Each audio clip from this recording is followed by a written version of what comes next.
Welcome back, welcome back. Fair use, fair use. Let's jump into this. There was a moment in the middle of combat when you actually said you gave up. Surrender is an outcome far worse than defeat.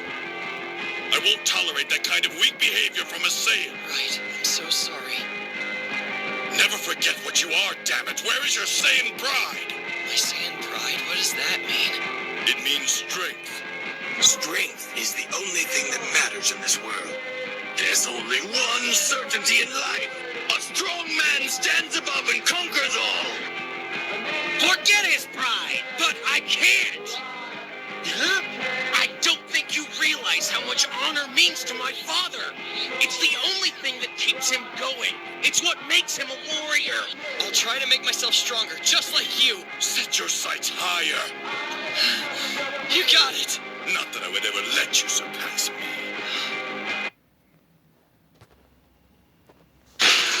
You fight like a younger man. There's nothing held back. Is admirable, but mistaken. Yes. Oh, you think darkness is your ally? Let me help you You really see. adopted the dark. I was born in it, molded by it. Yes. I didn't see the light until I was already a man. By then it was nothing to me but blinding. The scary things that have been happening at the Euphrates River. What's going on there? Okay, so the Euphrates River is actually located in the Middle East, and it's considered one of the longest rivers in the world. But it's actually drying up. Like, it's almost completely dry. But where the river's drying up, they're actually finding caves and different structures that have been under the river this entire time. But it's actually really scary that they're finding this. I don't get what's so scary about that. So what's crazy is the drying up of the Euphrates River is actually written in the Bible. And in the book of Revelations chapter 9:14 through 9:15, it says, "Release the 4 angels bound to the great river Euphrates." And then it says the angels were released to kill 1/3 of all mankind. So what you're saying is when the river dries up, it's basically the end of the world. Yeah, and just to put that number in perspective, 1/3 of the world is 2.6 billion people. And it's just super weird that they're finding all these caves under the Euphrates River. Thus saith unto the Yahuwah, the Elohim Anunnaki, or the Yahwehans of the nine ether, or new beings, Nubians, turn ye now from the filth foods that El Yahuwah, Anu, warns you, are an abomination to your bodies, and causes all kinds of sickness and disease. Anu. Turn ye now from excessive alcohol, that is slowly destroying you and burning your brains to idiocy, rendering you helpless and more common than you already are, and the many forms of drugs which are doing more damage to you than alcohol.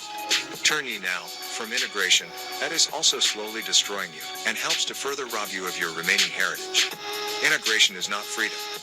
Integration is slavery, disease, unholiness, mongrellism, and ignorance. Many Christians believe that Yeshua, aka Jesus, is the one, absolute God. According to the Old Testament, New Testament, and the Quran, Yeshua himself never said that he was the only God, which the Greek version of the Bible called Theos, meaning God, deity, and in Aramaic, Hebrew, of the Torah we see Yahweh meaning an Elohim, as well as a host of other names. The predators are beings from the galaxy of Andromeda. Their appearance... If this guy's like another one that's saying, your Jesus said, I'm not the only one. And there's somebody that's higher than I. 1969, used the teachings of the messenger Elijah Muhammad's Nation of Islam as the basis of his teachings, which came to be the doctrine of the 5% Nation. He taught his young followers to complete their education and to learn trades and professions. He taught them to be responsible and to acquire jobs needed to support the black community. Kansu, like other angelic beings, was granted the right to come in the form of a well-made man, physical that is, to walk amongst men. He works close with Khanum, the fashioner of each person's body, the controller of the potter's wheel. Isaiah 64:8. But now, O Lord, thou art our Father, we are the clay, and thou our potter, and we all are the work of thy hand. The name Kansu Now you understand why I call him Father? is derived from the root kans, which means to travel, to move about, to run. The potter's clay? The potter is your mother's stomach, stupid. The clay is your father's semen. when you put the clay in the pot, he molds you. That's how you get born, stupid ass. You people have no idea. He's been fucking walking with you before you existed. So he is the traveler, and he is depicted as having 4 wings like religion's angels, but long before the Bible and Quran. Khonsu is identified with the meaning moon as it travels through the sky. An in-depth study of his name reveals that it has its root in the KH meaning placenta and NSW for ruler. The key point in the name is placenta, a membranous vascular organ that develops in the female mammals during pregnancy, also in sharks and reptiles. Are Khonsu and conception linked? Yes. If you listen to the name Khonsu and conception, phonetically they sound the same. I wonder why the placenta only grows when you have a baby and it looks like a half moon. Since the C in conception is a hard K sound. I really don't know the word answer. Conception comes from the word conceive, from But I'll Latin figure it out. concipere, com plus capere, to take. So, there is a link to Khonsu and conception in the womb, throughout the life source. Khonsu is a messenger of the great supreme beings. Khonsu, Tahuti, Anubu, Imhotep, Ptah, Suchuk, Kanu. These 7 beings are also from where monotheism also got their concept of the 7 archangels, and even the 6th, Suchuk or Seth, would be equivalent to the fallen angel. Why spell Egypt with an I? The original letter Yod of Hebrew and Arabic was taken from the original I of cuneiform or Nuwabic, the original name of the script cuneiform, which symbol was in actuality an I. As you see in the word I, the letter Y is trapped between 2 E's, for there is another letter in the Semitic languages that have the same sound E, and it's called a hin in Hebrew and ayin in Arabic, which is the... He's basically saying when you see Y, that's Greek. And in the ancient times, the I that we see with the dot, like I, whatever, it was Y back in the day. And then they, instead of, you know how Y looks? If you bring the 2 branches of the Y together, don't you get that one straight line? Yeah. Is a fucking tree straight? No. Is the, you know, when you actually learn the science behind a woman and her vagina, when you look at it and you see like the shape of it, you'll notice that it's like a Y. When you put your thing in her uterus, and like, you know what I'm saying, it's split off, it's in a V shape, but the ovaries is where like it branches off. And when you put your phallus in her, now it's the Y. initial sound of the tone, as seen used in the Sanskrit symbol. I know I'm going over niggas' heads because I'm barely understanding this shit. I just get it. In our revelations, we use the letter I instead of Y because I is the 9th letter. The all-seeing Y. Being that 9 is the highest number. If you blow up the shield on the dollar bill, you'll see a little owl looking over at you. This owl is symbolic of the Bohemian Society, their logo. A Bohemian is someone who does not live by the same morals and ethics as other people do. All of the living presidents of the United States belong to this order. They meet in California on the last 2 weeks of July, every year. States, and the most doctrine of breath, intake and out embodies the law of life. Is not day and night a form of breathing, and is not this a law on how all things work? Even the birth and death of stars are universes. Without this doctrine, things can't be. Movement is merely a term for life and breath, or breathing, a sign of existence. So if movement is nothing but a sign of life and death and breathing, like, you know, when you breathe, your chest goes in and out, and if you stop breathing, your ass dead. I wonder why I call him, hey, living and forever living. Duh. I wonder why it says he breathed into Adam the breath of life. And he woke up. Without this form of movement, there is no life. The doctrine of breath is cause and effect. All scientific thought, and ancient and even modern beliefs have to acknowledge this law. Breathing not only sustains life, but can cure or be the means by which illness gets into the human body. 3 demons, germ, bacteria, and virus were the devils of ancient Egypt. Sickness was a sign of demon possession.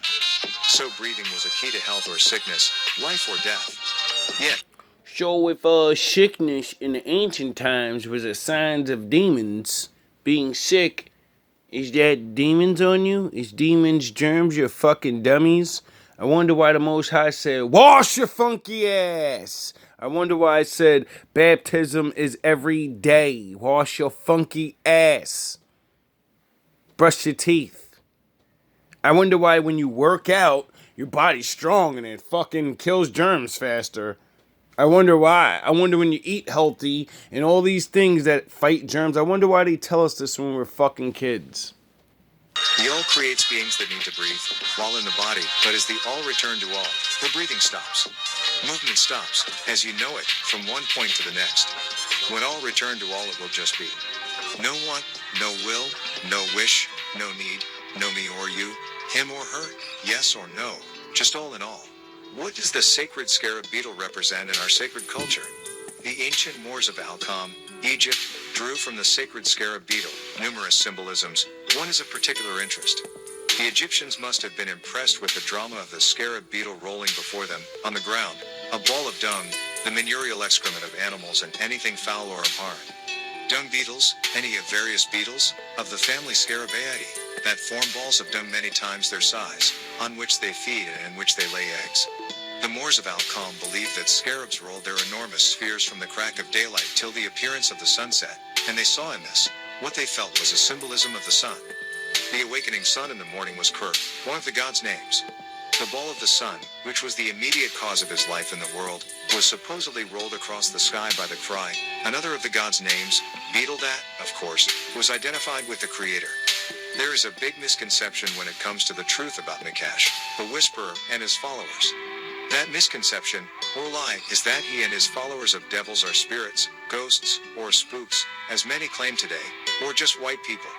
Do not allow yourselves to be confused. Nakash, the devil, and the 200 fallen angelic beings are physical beings. Men and women just like you, black and white devils. You're caught up. I wonder why I call you all heathens.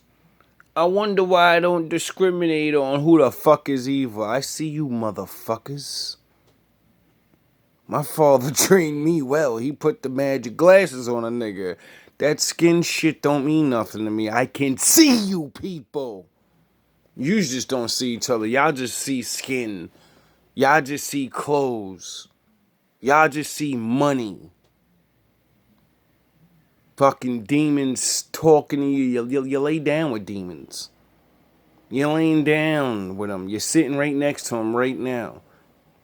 You're in a room listening to this shit, looking at them right now. They're your fucking children, you dummy. You slept with a demon and had demon children, and you're a good person. So, welcome to the bad side. On the word beings. The word beings mean the state or fact of existing or living. One lives or exists or is assumed to do so, of physical and mental qualities that make a person.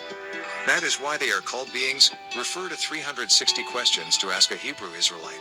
A being is a physical description, attribution, or thing. You are human beings. Thus, angelic beings are physical, with agreeable or benevolent natures and disagreeable or malevolent natures. Do you still doubt? Then you should look at Daniel.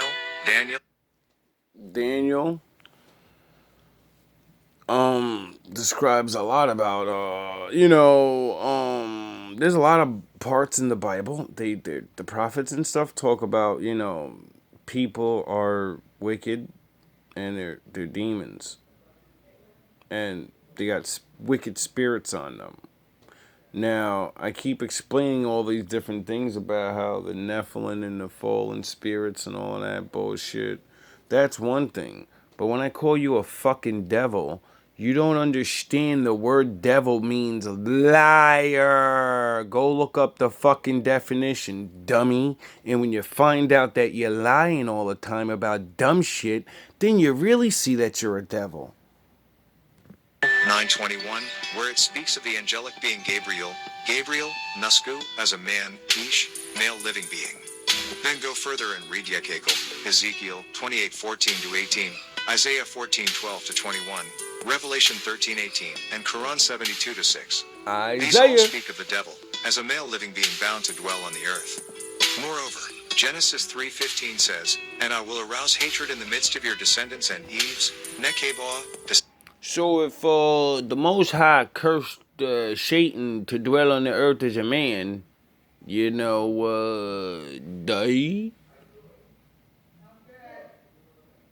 could his spirit possibly, you know, dwell in, you know, what?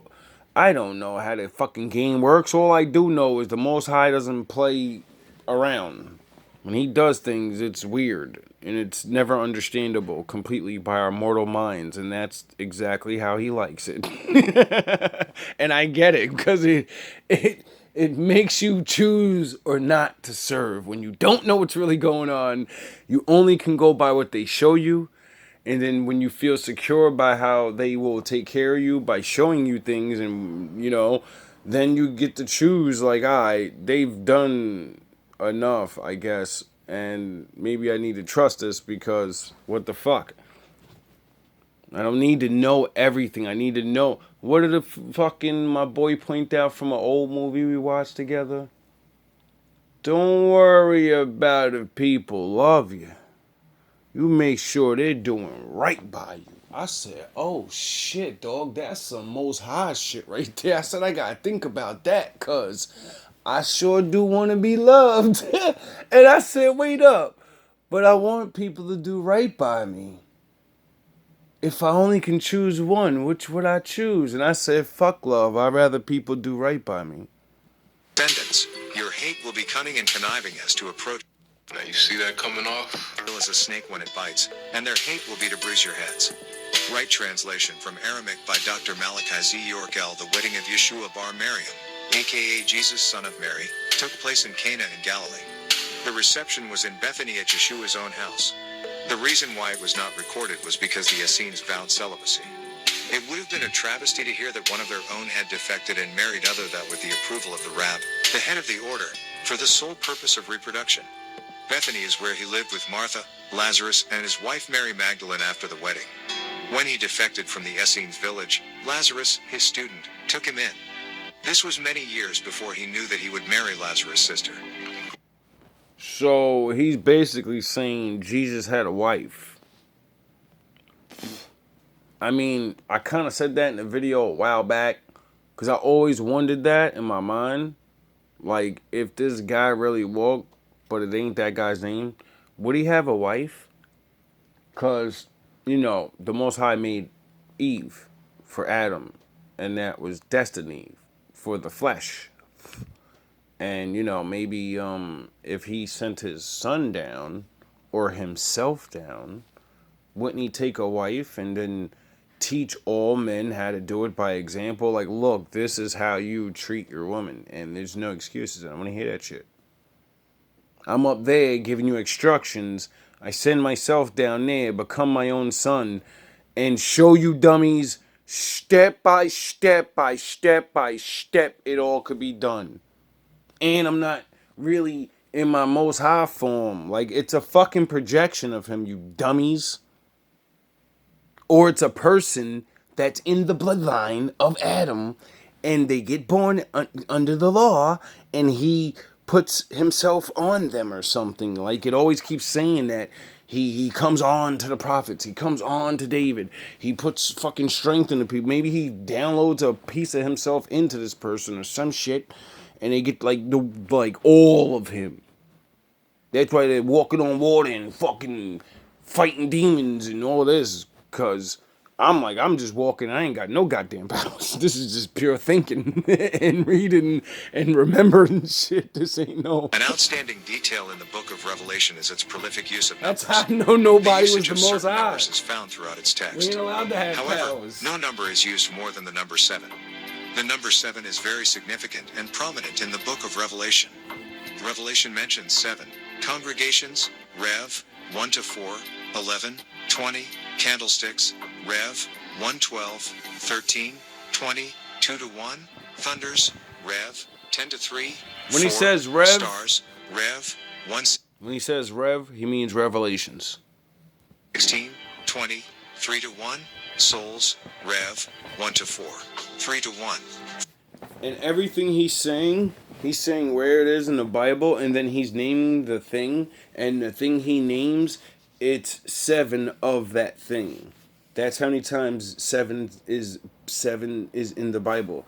And you know, like he took 7 days to, you know, create everything. 4 to 5, 5 to 6, beast with 7 heads, Rev, 12 to 3, 13 to 1, 17 to 7, 9, crowns, Rev, 12 to 3, vials, Rev, 17 to 1, 21 to 9, eyes, Rev, 5 to 6, those that follow them, whether they are of the Judaic, Christian, or Islamic persuasion, from daring to pursue reality. To do this would mean venturing into the unknown, which is something most people fear. People base their whole lives on religion and its so-called facts. It's a known fact that the Old and New Testament and the Quran were taken from ancient tablet carvings from the walls in the cuneiform language of an ancient group of people, called the Sumerians, in a place the Bible calls Shinar, Genesis 10:10, who received them from beings that came from beyond the stars. Like, the Bible even kind of says that. Like, the Bible kind of says, like, you know, Noah and his sons left, and once everybody was done, they all got divided up, their own continent, and the one son that was building with him, building the ark, wouldn't he be like the better older brother that can build a whole lot of dope stuff because he's learning from daddy, and daddy's learning from the father? So when he goes and gets his own shit, wouldn't he build the dope shit? Duh! The other son, Shem, he was like, I don't know if this is the movie, because I watched that movie just to check it out and see what blasphemies they was showing, and I haven't read that story in a while, so, and they don't give too much, you know, details on those things, but in the movie it said like, or showed like Shem chasing some girl around, trying to save some girl from another nation and trying to bring her in, and she wouldn't listen. And I think she got killed or some shit like that, or yeah, something happened. I forgot, but because only all of them 3 motherfuckers made on. Many children are born in hospitals, which subjects them to evil. Due to this fact, it is of the extreme importance that the newborn child be given the proper ceremonies at birth the moment that it enters into this wicked world. That's why within the 4 corners of the room where the child will be delivered, the 4 recitations should be placed. Never knew this, and I'm definitely gonna figure out if this, I'm gonna write my own shit just to be double sure, because this is smart. If the door or window is in the way, just put the dua, prayer, beside it. And if the room is round, find the north and face Kodesh, the Holy Land. North. 1. We seek protection from the evil wind that comes from those evil beings of the north, and Etheric Elohim protect this child in the name of the chosen El Elo, who is the protector and the screener and the blocker of all who mean this child of the Elohim harm. South. 2. We seek protection from the evil wind that comes from those evil beings of the south, and Etheric Elohim protect this child in the name of the chosen El Elo, who is the protector and the screener and the blocker of all who mean this child of the Elohim harm. East. 3. We seek protection from the evil wind that comes from those evil beings of the east, and Etheric Elohim protect this child in the name of the chosen El Elo, who is the protector and the screener and the blocker of all who mean this child of the Elohim harm. West. 4. We seek protection from the evil wind that comes from those evil beings of the west, and Etheric Elohim protect this child in the name of the chosen El Elo, who is the protector and the screener and the blocker of all who mean this child of the Elohim harm. These prayers and ceremonies provide blessings of peace and well-being upon the child and act as shields of protection against the evil forces that are always present during the birth of a child. These evil forces stand 30 paces away waiting to touch the child during delivery. I never The knew that. perimeter of protection is very easily broken. It is set up by Etheric Elohim traveling in circles. They travel around that baby everywhere he or she goes, always staying 30 feet away for 90 days, and people who step in that circle have to be in a state of peace. Once a person starts fussing, the protection is no longer on the child. If your child has to be born in a hospital, the father should be present during the delivery. Oh, If he really? is not present, then a female should be there. That person, preferably a doctor of divinity, should be prepared to recite El Nuji and the Ikama at the moment of a birth. After placenta, after birth, is obtained, it should have a ceremonial burial as soon as possible. Hate is evil and self-destructive. I don't. If anybody had a baby out there, what'd you do with your placenta? Did you bury it? Or did they take it? And you didn't give a shit?